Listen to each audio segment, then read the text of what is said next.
엘리사가 어느 날 수넴을 지나가는데 한 여인이 저 사람은 하나님의 거룩한 사람이구나 하는 것을 알아봅니다. 당시에 자칭 선지자가 하는 사람들이 아주 많았습니다. 엘리야 때에 전국에 있는 모든 거짓 선지자들을 갈멜산에 모았는데 바알 선지자가 그때 당시에도 450명이었고 또 아세라 거짓 선지자들은 400명이나 되었습니다. 그만큼 가짜 선지자들이 많은 때에 수넴 여인의 눈에 엘리사는 참된 선지자로 보였습니다. 그때부터 이 수넴 여인은 엘리사를 대접하기 시작합니다. 처음에는 집으로 들어와서 음식을 먹게 하고 또 잠시 쉬었다가 길을 가도록 해주었습니다. 나중에는 아예 방을 하나 따로 만들어서 침상에서 쉬기도 하고 또 성경도 읽고 기도도 할 수 있도록 배려를 해주었습니다. 그런 사랑을 받은 엘리사는 자기 사역을 돕는 이 수넴 여인에게 보답을 하게 됩니다. 믿음으로 보답하는데 알아보니까 늙도록 아들이 없다는 사실을 듣게 되었어요. 그래서 하나님의 은혜로 아들이 태어나는 그런 은혜를 베풀어 주었습니다. 그런데 안타깝게 아이가 들에 나갔다가 머리가 아파서 죽게 됩니다. 오늘 본문은 이러한 배경을 가지고 시작됩니다. 먼저 생각해 볼 것은 아이가 죽은 후에 그 아이를 살려내겠다고 수넴 여인이 하나님의 사람 엘리사를 향해서 믿음으로 나아가는 모습입니다. 이 여인은 아들이 죽었을 때 하나님의 사람 엘리사가 자기 집에 따로 만들어준 방에 머물 때 쓰던 방이 있는데 그곳에 침상 위에다가 죽은 아들을 두고 문을 닫고 아무도 보지 못하게 또 아무도 알지 못하도록 문을 닫고 남편을 찾아서 사환 한 사람과 나귀 한 마리를 보내달라고 합니다.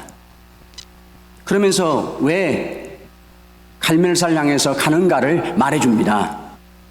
하나님의 사람에게 달려갔다가 돌아오겠다는 것입니다. 아무래도 남편이 볼 때 급한 일이 생긴 게 분명합니다. 또 그 급한 일을 갈멜산에 있는 하나님의 사람 엘리사에게 어떤 식으로 도움을 받고 돌아오려고 하는구나 하는 것이 믿어졌어요. 정말 급하게 사환이나 나귀 한 마리를 찾았기 때문입니다. 그런데 걱정이 됐어요.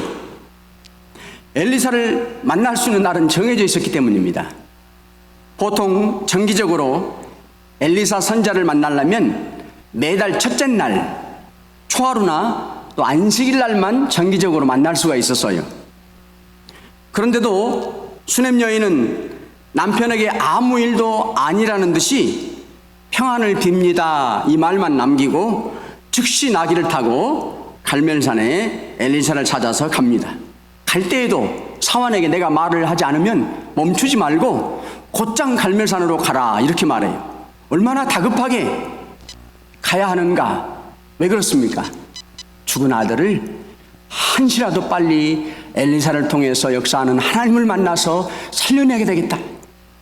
그런 심정으로 달려갔기 때문입니다. 그런데 막상 갈멜산에 도착했는데 엘리사가 먼저 이 수넴 여인을 발견합니다. 달려오는 모양이 뭔가 큰일이 난 것은 분명하구나. 그래서 사환 게하시를 빨리 달려가서 수넴 여인에게 좀 물어봐라. 너도 평안하고 남편도 평안하고 아이가 하나님의 기적의 은혜로 태어나는데 아이도 평안한가 물어봐라 이렇게 시킵니다. 그랬더니 수넴 여인은 모두가 다 평안하다 이렇게 대답합니다. 그러면서 즉시 저만치 있는 엘리사에게 달려가서 발을 붙잡고 꽉 안습니다. 그 상태에서 이렇게 말합니다. 본문 28절에 여인이 이르되 내가 내 주께 아들을 구하더이까 나를 속이지 말라고 내가 말하지 아니하더이까 하니. 앞에 보면 16절에 나오는 내용입니다. 늙어도 아들이 없던 이 가정에 하나님의 은혜로 엘리사가 아들이 태어난다고 할 때 이 수냄 여인은 이런 심정으로 말했어요. 자신은 순전히 하나님의 능력과 은혜가 아니었더라면 아이를 얻을 수가 없었는데 하나님이 은혜로 태어나게 해줄 때는 언제고 또 이렇게 하나님이 또 죽게 만드십니까? 그럴 바에는 뭐 하려고 늙어마간 저희들에게 아들을 주셨습니까? 애통의 마음을 발을 붙들고 하소연을 하는 거죠, 엘리사에게. 그러면서 하나님, 어떻게든 하나님의 은혜로 이 아들을 얻었는데 꼭 살려주셔야만 합니다. 역시 엘리사의 발을 붙들고 애절하게 간구하는 겁니다. 그 말을 들은 엘리사가 자기보다 더 젊고 힘이 있는 자기를 돕는 사환 게하시에게 하나님의 일을 할 때마다 능력을 나타냈던 지팡이를 대신 들려주면서 빨리 가서 허리를 묶고 가던 길에 사람을 만나도 인사도 하지 말고 너에게 인사하는 사람도 받지도 말고 빨리 가서 죽은 아이 얼굴에 지팡이를 놔라. 그러면 살아날 것이다. 이렇게 게하시를 지팡이를, 자기가 사용하던 지팡이를 들려줘서 먼저 가게 합니다. 이상한 일은 여러분과 제가 엄마의 수냄 여인 어머니였다면 어떤 마음이었을까요? 하나님이 이렇게 늙음하게 아들도 기적으로 주셨는데 살려주신다고 말씀하는구나. 그래, 빨리 같이 따라가야 되겠다. 그렇지 않아도 아들이 사는 것이 한시라도 급한데 빨리 따라가서 하나님이 엘리사를 통해서 지팡이 갖고 가서 얼굴에 대면 낫는다고 하는데 같이 따라가야 맞지 않아요? 그런데 따라가질 않아요. 엘리사에게서 떠나가지를 않습니다. 그러면서 본문 30절에 보면 이런 각오를 엘리사에게 얘기합니다. 여호와께서 살아계심과 당신의 영혼이 살아계심을 두고 맹세하노니 내가 당신을 떠나지 아니하리이다. 엘리사가 이에 일어나 여인을 떠나 따라가니라. 여호와께서 살아계심, 당신의 영혼이 살아계심을 두고 맹세합니다. 하나님도 살아계시고 당신도 지금 내 앞에 살아있는 것이 확실하듯이 내가 지금 하는 말, 절대 당신을 안 떠나간다는 말도, 같이 가지 않으면 안 간다는 말도 확고합니다. 이런 말이에요. 절대 엘리사가 지금 나하고 같이 죽은 아들을 살리려고 가지 않으면 나는 절대 갈 수가 없습니다. 그런 결심입니다. 이 말에 엘리사는 하는 수 없이 먼저 게하시가 자기 지팡이를 갖고 살리려고 하나님의 뜻을 따라 보냈는데 그 게하시의 뒤를 이어 수냄 여인을 따라서 아이가 죽어있는 방을 향해서 나섰습니다. 이 이야기 속에 특별히 두 가지의 영적 교훈이 담겨 있습니다. 하나는 수냄 여인은 죽은 아들을 엘리사가 이따금 사용하던 방에 두고 문을 닫고 나와요. 우리 같으면 어떻겠어요? 한절부절하겠죠. 이것을 누구한테 알려서 어떠면 좋겠냐고 소리치고도 남을 상황입니다. 그런데 여인은 남편에게조차도 아들이 죽은 사실을 알리지 않아요. 대신해서 딱 한 곳, 하나님이 능력으로 역사하시는 하나님의 사람 엘리사가 있는 갈멜산을 향해서 달려가는 것뿐입니다.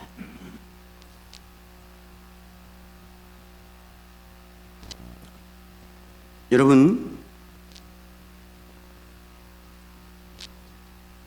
이미 죽어버린 아들을 세상 어디다가 말한다고 살려낼 수가 있을까요? 어떤 희한한 능력을 행하는 의사라고 죽어버린 아들을 살려낼 수가 있을까요? 아닙니다.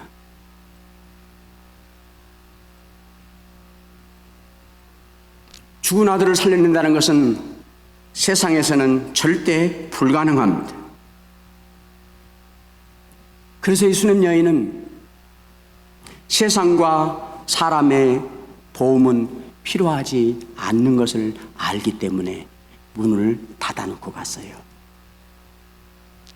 사람이 와서 본다고 누가 죽은 아들을 살려낼 수는 없다. 어디에서도 내 아들을 살려낼 길은 없다. 그래서 그들은 보아야 소용이 없다. 내가 알려야 아무 유익이 없다. 문을 닫아놓고 갔어요. 대신에 한 곳 하나님의 사람이 있는 갈멜산의 엘리사에게 가면 하나님의 능력이 죽은 아들을 살려낼 것이다. 이 믿음이 이 여인에게 있었던 거예요.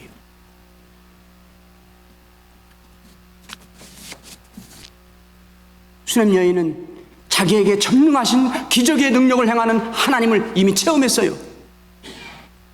이미 나이가 들어서 아이를 가질 수 없는 저희들 부부에게 한 해가 지나 이때쯤에 내가 아들을 안으리라. 이 얘기를 들을 때 너무나 터무니가 없어서 성경에 보면 속임수의 말이라고 했습니다. 무슨 그런 속임의 말을 다 하는가? 그런데 실제 아들이 태어나게 됩니다. 그런 기적, 그런 하나님의 능력, 특별히 하나님의 사람 엘리사를 통해서 능력을 베푸시는 하나님을 믿었기 때문에 사람들에게는 아무 소용이 없고 세상 어느 곳에서도 알려도 살릴 수가 없는 것을 알기에 문을 닫아놓고 오직 한시라도 빨리 하나님의 능력으로 함께 하시는 엘리사를 찾아서 달려갔던 거예요. 남편도 소용없어요. 그러하게 남편에게도 알릴 필요성을 느끼지 않았습니다. 만일에 문을 열어놓고 사람들을 어떻게 할까요? 우리 아들을 살려주십시오. 아들에게도 남편에게도 말했더라면 오히려 아들을 살리는 일이 지체되고 오히려 지장만 받을 것을 알았기 때문이에요. 시편 기자는 이런 사실을 알고 이렇게 노래합니다. 나의 영혼아 잠잠히 하나님만 바라며 나의 구원이 그에게서 나오는 도다. 오직 그만이 나의 반석이시오 나의 구원이시오 나의 요새시니 내가 크게 흔들리지 아니하리로다. 오직 하나님만이 나의 구원이십니다. 하나님만이 나를 살리실 분입니다. 그러니 나는 세상을 향해서 마음 쓰지 않습니다. 사람들의 말에 흔들리지 않습니다. 여기 가봐라, 저 의사에게 가봐라, 그 말에 나는 흔들리지 않습니다. 아무 소용이 없습니다. 또 하나는 엘리사는 수냄 여인이 갈멜산에 찾아서 달려올 때 멀리서 보았지만 뭔가 안 좋은 일이 생겼구나 분명하게 알고 게하시를 시켜서 너도 평안하고 19세 사람이니까 남편도 평안하고 늙어서 기적으로 낳은 아이도 평안한가 이렇게 물어봐요. 그런데 이 수냄 여인이 이미 죽어버린 아들도 평안합니다 이렇게 둘러대요. 성경에 보면 세 사람 다 평안합니다. 이미 죽은 아들 방에다 놓고 왔는데도 평안합니다. 거짓말로 둘러대죠. 이렇게 갈멜산을 향해서 나귀를 타고 달려온 목적은 오직 한 사람 엘리사를 찾는 것뿐이었어요. 그가 하나님의 사람이었기 때문입니다. 아울러서 엘리사를 통해 능력을 행하시는 기적을 베푸시는 하나님이심을 믿었기 때문입니다. 여러분과 저에게 하나님의 은혜와 구원을 향한 열정이 어느 정도나 되는가 하나님은 알고 싶어 하셔요. 이사야 32장 11절에 너희 안일한 여자들아 떨지어다 너희 염려 없는 자들아 당황할지어다 옷을 벗어 몸을 드러내고 배로 허리를 동일지어다. 13절에 보면 내 백성이 땅에 가시와 찔레가 나며 희락의 성읍 기뻐하는 모든 집에 나리니. 성도들이 믿는 일을 열심히 하지 않고 안일하게 살면서도 모든 일이 어려움이 없다고 염려도 없이 육신과 세상의 정욕에 치에 살면 반드시 하나님은 내 앞에 방황할 날이 이르게 하셔요. 영적 벌거벗은 자와 같이 수치를 당하게 하고 배로 허리를 두름과 같이 볼품없는 사람이 되게 할 날이 온다는 거예요. 기뻐하며 살던 집과 땅에 찔려대는 가시의 고통이 임하게 하고 찔레가 생겨나게 하신다는 말이에요. 사랑하는 성도 여러분, 나에게 언젠가 이 땅에서 어떠한 것으로도 해결함 받을 수 없는 일이 닥칠 수 있어요. 오늘 이 수냄 여인의 이미 죽어버린 아이와 같이. 그러나 포기하기엔 이릅니다. 오늘 수냄 여인이 찾아 나선 하나님의 사람을 통해 역사하시는 살아계신 하나님이 계시기 때문입니다. 세상과 사람의 도움을 받는 문은 닫아도 괜찮습니다. 대신에 하나님의 구원에 목말라 하며 절박한 심령으로 하나님의 사람의 발을 꼭 붙잡으십시오. 그러면 주님께서 권능의 펴신 팔과 능력의 손으로 나를 반드시 일으켜 세워주실 것입니다. 혹여나 나에게 수냄 여인의 아이가 죽은 것처럼 절망의 상황이 오면 주님을 향해서 간절한 열망으로 찾아 나서라는 주님의 부르심입니다. 그 부름에 나서면 오늘 본문 뒤에 37절에 보면 여인이 들어가서 엘리사의 발 앞에서 땅에 엎드려 절하고 아들을 안고 나가니라. 지난번에 방에 들어갈 때에는 죽은 아들을 안고 고통 가운데 들어갔어요. 그런데 이번에 나올 때에는 하나님의 능력으로 아들을 살려서 안고 감사와 찬송을 부르면서 문을 열고 나오게 하셨어요. 들어갈 때에는 고통을 안고 들어갔지만 나올 때에는 문을 열고 살아난 아들을 안고 감사와 찬송을 부르며 나왔어요. 두 번째, 수냄 여인은 같은 하나님의 사람이지만 엘리사를 돕는 게하시를 향해서는 어떤 믿음의 마음을 가졌는가에 대해서 살펴보겠습니다. 본문 29절 이하에 보면 엘리사는 이 수냄 여인의 한시라도 아들을 빨리 살리고 싶은 그 간절한 열망을 알고 사환 게하시를 보내면서 자신이 하나님의 일을 할 때 능력을 베풀었던 지팡이를 대신 들려서 보냅니다. 그러면서 말해줍니다. 허리를 단단히 묶고 사람을 만나더라도 인사도 하지 말고 가서 지팡이를 죽은 아이의 얼굴에 놓아라. 그렇게만 하면 분명히 살아날 것이다. 게하시는 하나님의 말씀, 하나님의 뜻으로 믿고 믿음으로 달려가서 지팡이를 죽은 아이의 얼굴에 놓았는데 아무 변화가 일어나질 않습니다. 깨어나지 않습니다. 그래 곧바로 뒤에 따라온 엘리사에게 이렇게 말합니다. 31절 끝에 보니까 아이가 깨지 아니하였나이다. 엘리사가 시킨 것은 분명히 하나님의 명령이요 하나님의 말씀인데 왜 아들이 살아나지 않았을까요? 다른 사람도 아니라 이 죽은 아이의 어머니 수냄 여인 때문입니다. 만일에 이 수냄 여인이 하나님의 말씀이니 내가 지금이라도 한시라도 빨리 살아나는 것 간절한 소원인데 지금 가서 지팡이를 얼굴에 놓으면 산다고 하는데 그 말씀이 하나님의 말씀으로 믿었더라면 따라가서 지팡이 놓을 때 살아났습니다.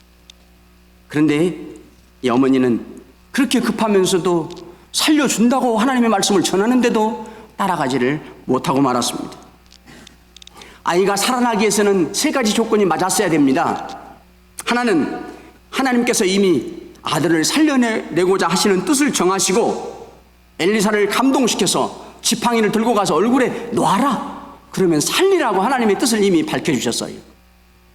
두 번째는 순종하는 믿음입니다. 게하시가 정말로 하나님의 명령과 말씀으로 알고 가서 지팡이를 얼굴에 놓습니다. 순종했습니다. 마지막 세 번째는 아이를 살려내야 할 책임의 당사자, 수냄 여인의 믿음. 이 믿음이, 은혜 받을 만한 믿음이 하나님이 살려낸다고 했으니 그 말씀을 따라 게하시가 순종해서 지팡이를 갖고 달려가서 놓았는데 그 은혜를 받을 만한 믿음이 이 수냄 여인에게 준비되어 있지 않았어요. 안 믿어졌던 거예요.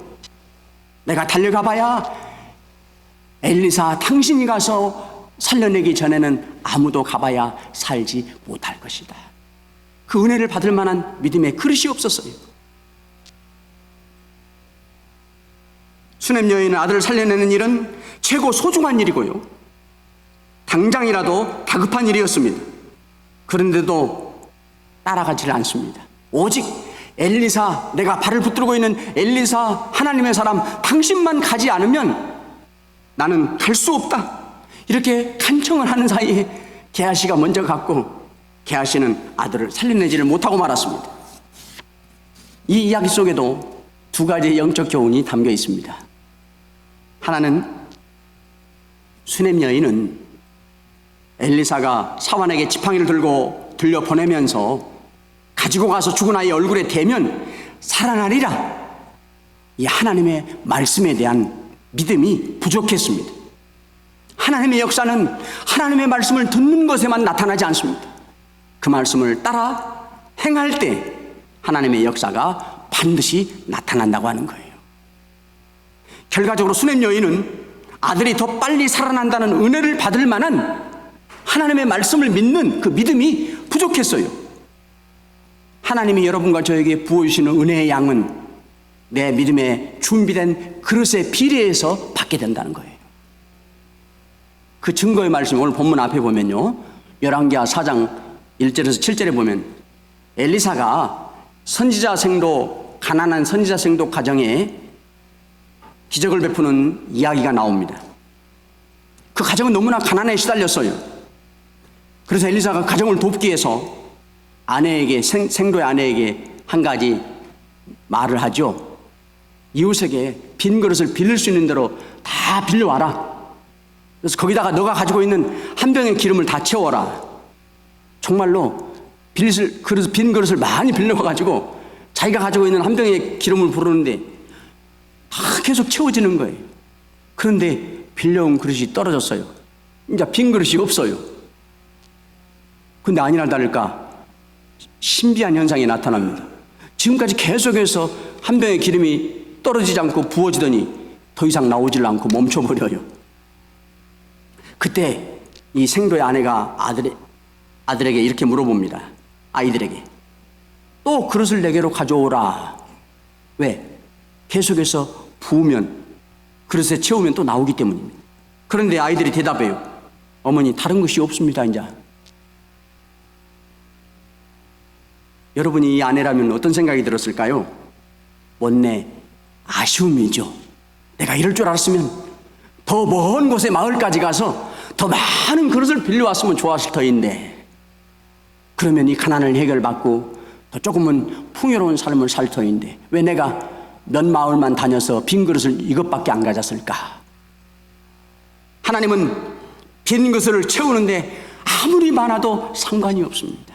문제는 내가 채워주실 것을 믿고 몇 개나 빈 그릇을 준비하느냐, 거기에 달려있다는 거예요. 마지막으로 또 하나는요, 이 수냄 여인이 게하시를 따라가지 않는 중요한 이유가 있습니다. 엘리사가 직접 안 갔기 때문입니다. 죽은 아들이 살아난다고 하는 엘리사를 통한 하나님의 말씀의 능력은 있지만 도대체 그 말씀을 전하는 사람이 누구냐, 그것을 더 중요시한 거예요. 하나님의 말씀을 누가 전하냐, 그것을 더 중요시한 거예요. 왜요? 이 게하시는 하나님의 사람은 맞지만, 하나님의 일을 하는 사람은 맞지만 엘리사를 도와서 심부름이라 하는 그런 사람이었어요. 세상적인 기준과 판단으로 엘리사보다는 게하시를 작게 봤어요. 우리가 은혜의 방편을 교회의 외부적인 조건으로 두고 있는가를 하나님은 물으신다는 겁니다. 그렇다면 여러분과 저는 하나님께서 허락한 은혜를 가로막는 수냄 여인의 부족한 모습을 갖고 있는 겁니다. 하나님의 말씀은 누가 전하느냐의 문제가 아니라는 거예요. 어떤 사람이 전하느냐가 문제가 아니라 그 하나님의 능력의 말씀을 믿느냐, 그 말씀이 역사하느냐, 그것을 믿느냐는 거예요. 따라서 우리들이 은혜를 받기 위해선 언제나 듣는 말이 주님의 말씀이어야 합니다. 누구를 통하여서 하나님의 말씀을 듣는가가 절대 중요하지 않습니다. 사랑하는 성도 여러분, 이 수냄 여인은 죽은 아들을 방 안에 두고 문을 닫고 그곳에 있지 않았어요. 이제 할 수 없다. 이미 죽었는데 방법이 없다. 그곳에 있지 않았어요. 갈멜산에 있는 하나님의 사람 엘리사를 찾아 달려갔습니다. 죽은 아이가 있는 절망의 현장에 머물러 있지 않고 여러분과 저는 다시 살게 하시는, 소성함을 주는 하나님의 사람을 통해서 역사하시는 주님을 향해서 꼭 찾아 나서십시오. 절망의 방 안에 앉아 있을 필요 없습니다. 그러면 기필코 감사와 찬송을 부르며 절망의 방문을 열고 감사함으로 나오게 될 것입니다. 기도하겠습니다.